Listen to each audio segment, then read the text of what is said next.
El elogio de Jesucristo a la fe del centurión quedó registrado para siempre, para animar a la posteridad a que confiara en él como lo hizo el centurión.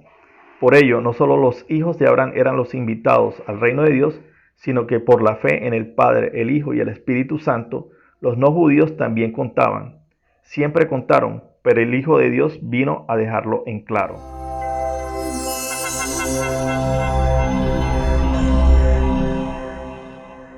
Extranjeros que creyeron a Dios y fueron atendidos. Hola a todos, esto es Cristianismo Católico con Romeo Charlie. En el día de hoy vamos a analizar cómo el Padre, el Hijo y el Espíritu Santo no solo se ocupaban del pueblo elegido, sino que también miraban por los hijos de todas las naciones. El error común de los creyentes suele ser imaginar que Dios piensa lo mismo que ellos, y para los no creyentes es creer que piensa mejor que el Dios en el que dicen no creer. Es la misma soberbia, imperceptible por igual para ambas partes. El mismo Yahvé Dios nos responde por ello en Isaías capítulo 55 versículos 8 a 9. Porque no son mis pensamientos vuestros pensamientos, ni vuestros caminos son mis caminos, oráculo de Yahvé. Porque cuanto aventajan los cielos a la tierra, así aventajan mis caminos a los vuestros y mis pensamientos a los vuestros. Esta noción errónea que corrige Yahvé Dios a través del profeta se refleja en la historia del hombre de muchas maneras. Por ejemplo, primero los israelitas y luego los judíos cultivaron la idea de que el creador de todo lo que hay estaba solo para bendecirlos y atenderlos a ellos, y que los demás pueblos paganos e idólatras estaban nada más que para que el Señor les hiciera los ajustes de cuentas respectivos por los daños que ocasionaron a Israel y Judá a lo largo de la historia. Por ello, en el Evangelio de Lucas capítulo 4, versículo 27, nada más y nada menos que es Jesús quien le recuerda tajantemente a sus vecinos nazarenos que ningún leproso fue sanado en tiempos de Eliseo excepto Naamán el sirio, recordándoles que la jurisdicción de Dios no se limita solamente a Israel y Judá. La historia de Naamán el sirio la encontramos en el capítulo 5 del segundo libro de Reyes, aunque comienza sin él. Lo hace casi inadvertidamente con la cautividad de una anónima muchacha de Samaria, quien terminó sirviendo a la esposa de Naamán el sirio. Al parecer, esta catástrofe personal no mermó la fe de la muchacha en Yahvé de los ejércitos, ya que tampoco sintió miedo ni empacho para decirle a su ama que en Samaria había un profeta a quien rogar para que su esposo fuera curado de la lepra que lo aquejaba. El general Naamán lo tenía todo en Siria: poder, subordinados, el oído del rey Ben-Hadad II, competencia en su trabajo, valentía, pero también tenía lepra, lo que eventualmente le iba a quitar todo. Para tener una idea de lo que le podría suceder, el rey Osías de Judá, también conocido como Azarías o Usías, tuvo lepra por seguir el camino del rey Saúl, es decir, por haber intentado ofrecer sacrificios a Yahvé por cuenta propia, lo cual era una función exclusiva de los sacerdotes.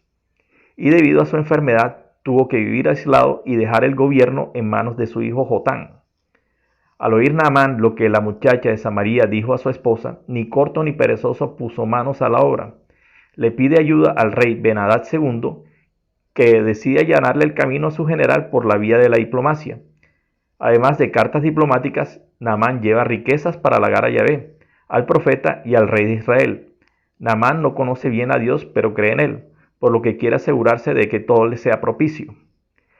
El que parece no creer en Dios es el rey de Samaria, que rasga sus vestiduras creyendo que el rey de Siria está buscando un casus belli, es decir, un pretexto para irse a la guerra. Afortunadamente, Naamán cuenta con que el profeta Eliseo se entera rápidamente. Tal vez el rey Joram contaba con algún cortesano al que no le faltaba iniciativa y estaba además en buenas relaciones con el profeta Eliseo. El profeta le pide al sirio que vaya a él, pero estando a las puertas de la casa, éste le envía un mensajero con el que le manda decir que se bañe 7 veces en el río Jordán. ¡Horror! El desplante que el rey de Samaria no se atrevió a cometer se lo hizo el profeta Eliseo.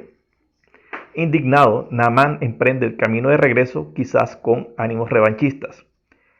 Evidente y lógicamente, el general esperaba un poco más de tratamiento acorde para un dignatario extranjero.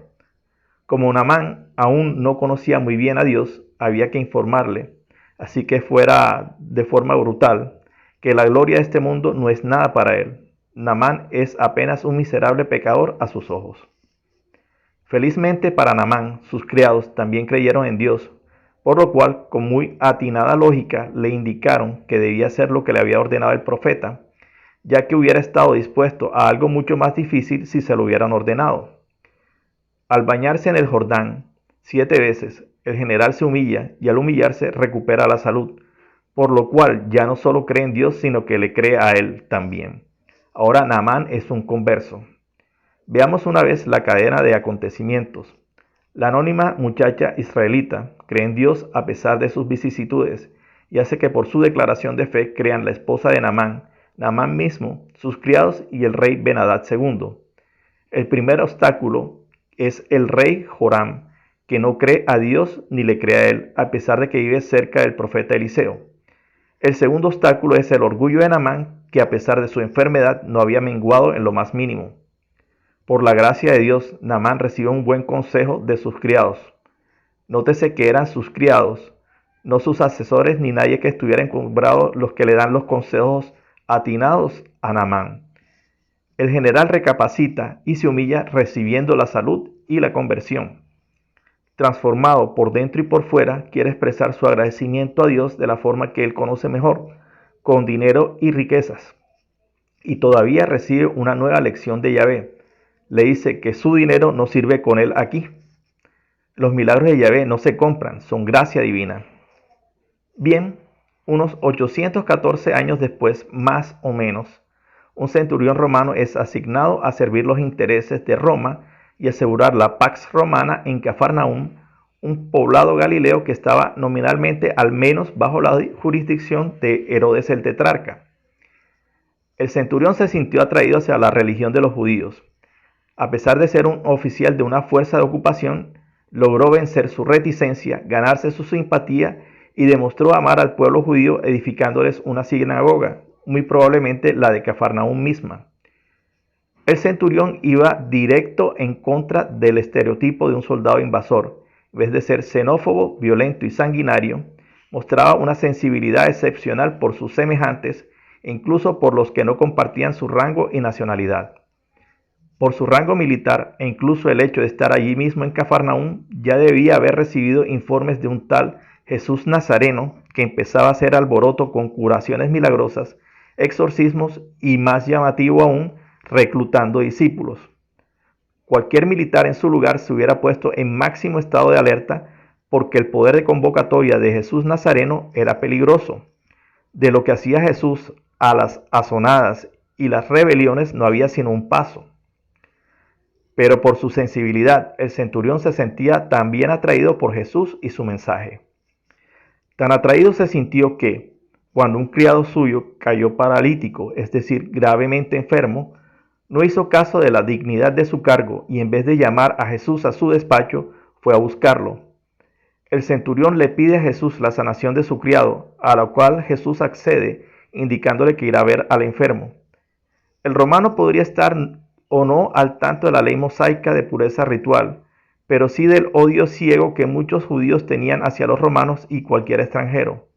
La gente podría estar contenta con el centurión de Cafarnaúm, pero no en el resto de poblaciones. En todo caso, el centurión decidió dar un gran salto de fe. Donde Naamán vaciló, el centurión romano saltó y se fue aún más lejos. Le dijo a Jesús que con su sola palabra era suficiente para que su criado sanara, implicando en esto que Jesús tenía autoridad y poder para hacerlo y aún más. El elogio de Jesucristo a la fe del centurión quedó registrado para siempre para animar a la posteridad a que confiara en él como lo hizo el centurión. Por ello, no solo los hijos de Abraham eran los invitados al reino de Dios, sino que por la fe en el Padre, el Hijo y el Espíritu Santo, los no judíos también contaban. Siempre contaron, pero el Hijo de Dios vino a dejarlo en claro. Y si crees que Dios no atiende a los no cristianos, bueno, eso será tema para otro día. De nuevo, gracias por haber llegado hasta aquí conmigo. Por favor, no se les olvide comentar, darle like, suscribirse, verificar sus notificaciones de YouTube y compartir para ayudarme a conectar con el algoritmo. Que Dios los bendiga y chao.